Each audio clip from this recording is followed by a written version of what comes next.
Hey guys, welcome to the channel. In this video I want to talk about Icon 3.0 shocks, which I installed on my 2017 Ford Raptor.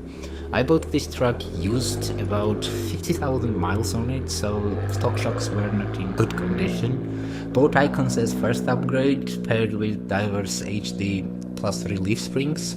They level truck nicely, lifted about 2-inch front and back. Shocks are fully adjustable, there are a lot of settings you can use and fine-tune as you like. Truck's geometry changed a bit, especially in daily driving mode. It was a little bit stiff, but off-road it was huge upgrade. Usually I was using hardest possible settings off-road. I also installed Fox Factory AFP 2.0 bump stops, so on big jumps everything was smooth. The track was very stable. On gravel, snow, field, little bumps or big bumps, doesn't matter. Overall suspension upgrade was worth every penny.